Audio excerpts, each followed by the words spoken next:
Прилеп ќе стане духовен и црковен центар во Македонија. Денеска беше објавено дека владата има во план целосно да ги реставрира и археолошки да ги истражи 4 најголеми манастири во овој регион: манастирот во Зрзе, Трескавец, Свети Никола во Мариово и Варашка и Прилеп. Според владиката Климент, археологијата моментално е најзначаен фактор кој може да го докаже нашиот црковен и државен идентитет.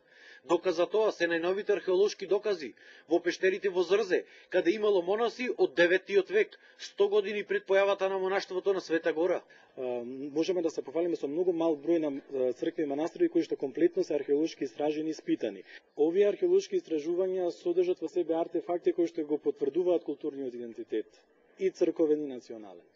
Освен понатамошните ископувања во Зрзе, целосно ќе се реставрираат фреските во манастирот Трескавец, каде првичните археолошки истражувања наведуваат дека црквата, која е од 12 век, е изградена врз храм посветен на боговите Аполон и Артемида. Тука на овој простор постоела античка населба Колобаиса, за која денес скоро ништо не се знае. За сите проекти од страна на Министерството за култура се дадени средства, значи се работат проектите, по доставување на проектите до Министерството за култура во периодот сега кога е објавен конкурсот, веднаш потоа ќе објавиме значи за колку средства станува збор и како ќе одиме во реализација на тоа. Но тоа е ставено како еден од приоритетите.